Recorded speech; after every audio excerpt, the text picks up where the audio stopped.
everyday thing. It's an everyday thing. It's an everyday thing when you let your nuts hang. Story time on who in the hell did I become friends with. I want to start off by saying that this story has a trigger warning.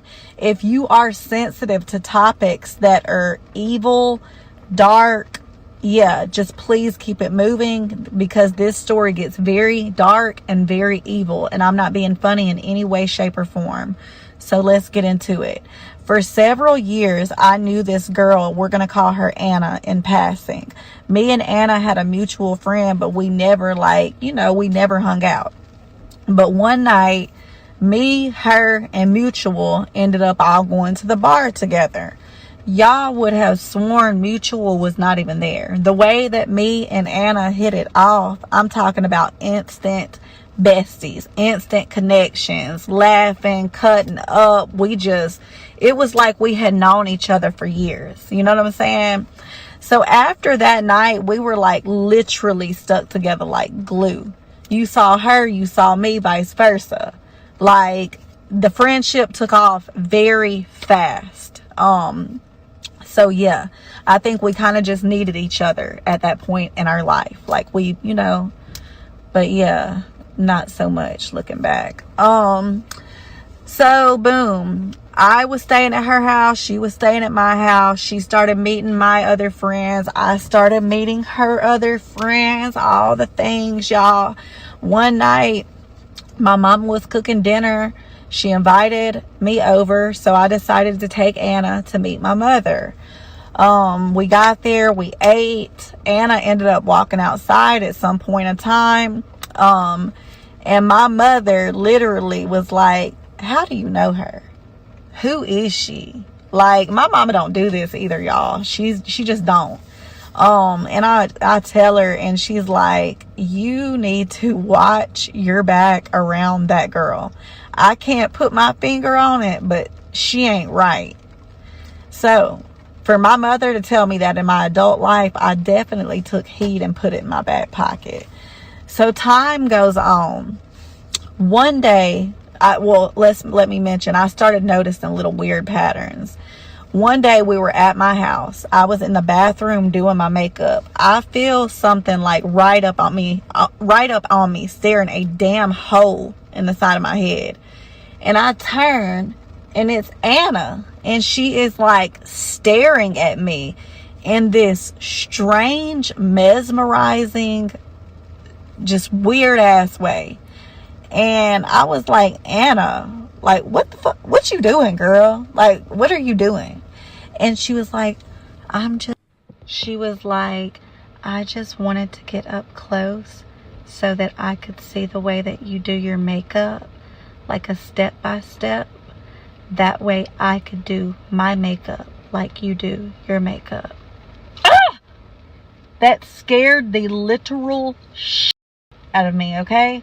It sent chills down my spine, because it's not all about what you say, it's how you say it. And she said it in such a way where it absolutely frightened me. So boom, I didn't cut her off for the weird ass shit, put it in my back pocket, and we kept trucking, okay? But stuff started getting a little weird, y'all. I started having these dreams, and it's hard to talk about.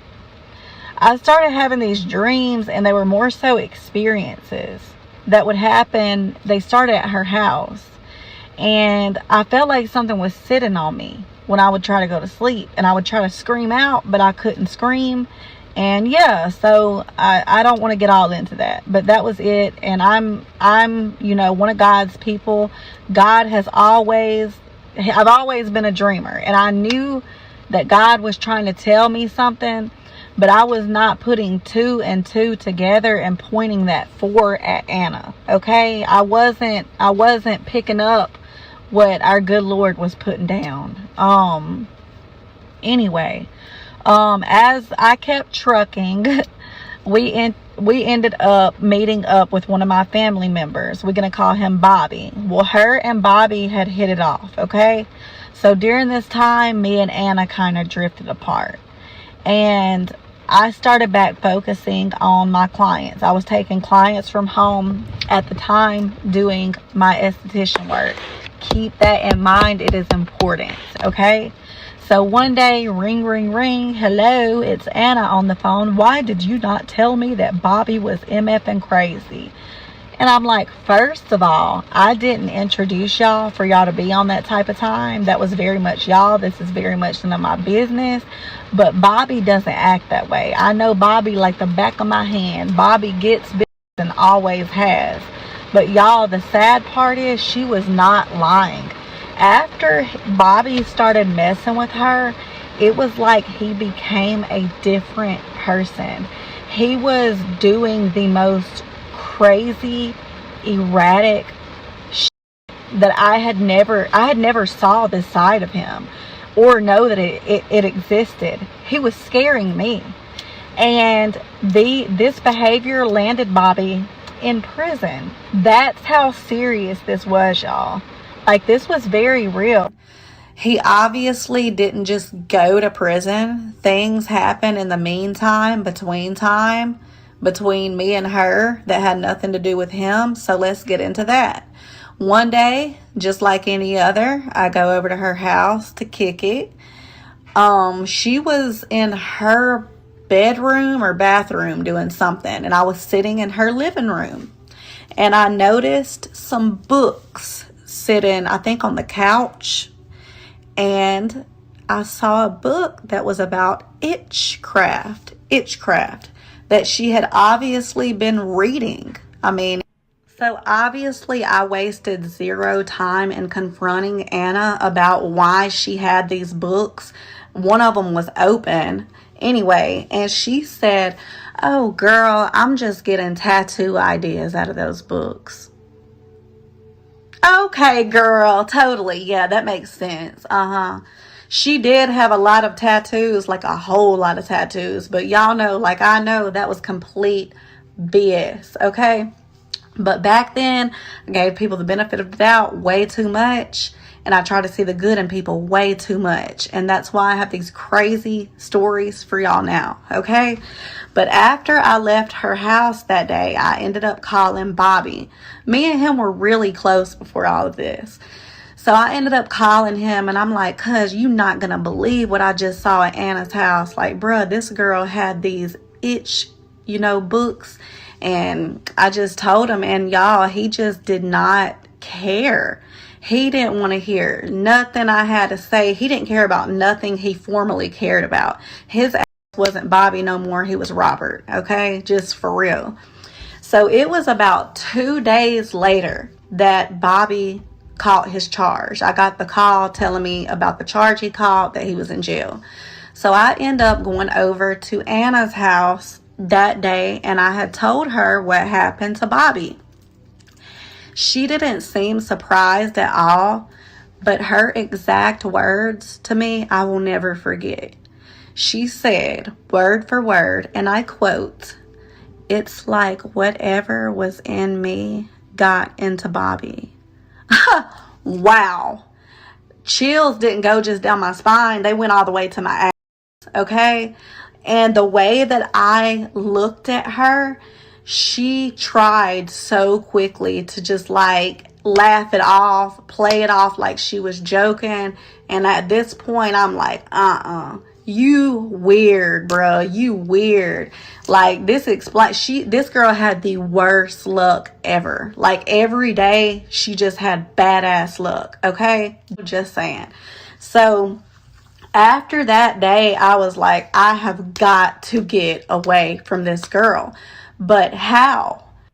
So I fall all the way back, and I'm trying to cut all ties with her. And my fallback game is A1. Anna picked up on this really, really fast, and she was not having it. She had like the most unhealthy infatuation with me, but it was also a hatred that she had for me that was so deep and scary that like, y'all, I wish I could go into more detail, but it's TikTok. I got to get to the point. So one day, my homeboy that I had introduced her to and her homeboy that she had been friends with for years went over to her house to smoke or something.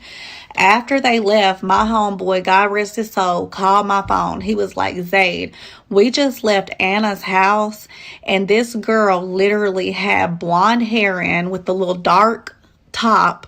Just that was my signature look for years. She had in green contacts, and she was literally speaking in a country voice, like a country accent. Anyone who knew Anna, she wasn't from here. She was very proper, okay? Her homeboy was co-signing everything that my homeboy said in the background. And he also threw in there that it sounded almost like me.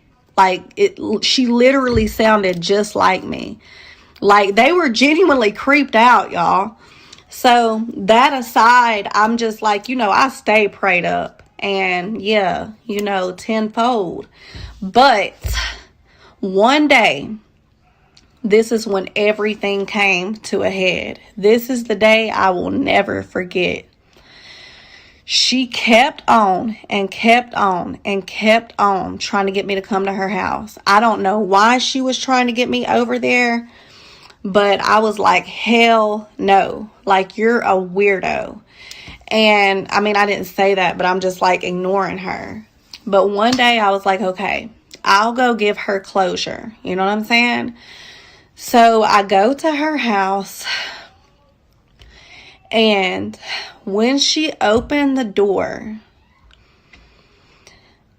I know that this sounds very creepy and scary and insane, but y'all, it's almost like I was looking into a mirror. Like, it was unexplainable. Like, how much she had transformed herself and morphed herself to look like me. And anyway, something told me not to step foot in that damn house. And I listened. I did not step foot, but she was so adamant. And she was like, I just wanted to show you my setup. Okay, well, if you open your door, if I can't see it from here, because y'all know I just went over there to, like, bring closure. Anyway, y'all, she opens the door to show me her setup. And oh my goodness, she had her dining room looked like a mirror image of my setup at home for my aesthetics room. It was like I was looking at my room in her dining room. She had the same massage table, same color, the same microderm same brand, the same skincare products, same companies, everything down to the towels were the same colors. It was insane. And I didn't know what to say other than, oh, that's good. This is nice. She was like, yeah, I'm about to start taking clients, girl. Y'all, I got the hell up out of there. And she didn't ever hear from me ever again. I blocked her on all socials, just everything. And mind y'all, she was older than me. You know what I'm saying? This was not just like an admiration of someone that's older. I don't know, to this day, I don't know what her intentions were, but I know they weren't good. But I say this all to say, y'all always listen to your first mind. And if your mother tells you that someone's not right, they're not. Okay? Okay. To this day, that girl makes fake pages, writes me the most nastiest things that you could say to a person, writes horrible comments up under my public post, spreads horrible things about me. And it's been years, y'all. And we didn't even end on bad terms. Goodness grief. That's the end. Love y'all. What to do, everyday people, man? It's your boy PJ. Today we back with another lit video. Back in the confessional, and yes, we staying lit, big dog. Now, I was wondering where that story was going. Crazy ass friends. A lot of people say when your mama see friends, they know who to tell you to stay away from. Um, I can agree with that because I grew up in the hood, and you know, I had a friend that was just in the streets more than everybody else, and really didn't have much to look forward to in life, based on his current living situation. Father gone, mother just whatever, bringing any old Negro in the house, and it was just a bad situation. But she was like, "Man, stay away from him, cause he gonna talk you into doing something that you ain't gonna be able to get out of." And I was like, "I can't nobody talk me into doing nothing." But sure enough, uh, we was all hanging out, and sure enough, he asked me to do something. I was like, "Nah, I'm good." And I was like, "Man, I got something to do. I can't. I don't know." I made an excuse to not go do what he wanted to do. End up He ended up getting shot, and another kid who went with him ended up getting killed, and he got charged with the murder. But he was a juvenile, so he probably out by now. Because I think this happened when he was like 14 years old, 14, 15 years old. And so he actually got in trouble for the murder. So, and just to think if my stupid ass would have been there. So mothers be knowing. But this type of no is different. This type of no is crazy. It's like, if somebody is that psychopath, how do you not see the craziness? She also blamed us, insinuated that, what was his name? Bobby? Bobby went to jail because she put something on him that he couldn't shake. That could be true. But then again, I know people who grew up normal and then turned around to live a crazy life when they got older. And I'm talking about real crazy. And it's like, damn, I know your parents didn't raise you like that. So yeah, shout out to her for never talking to her again.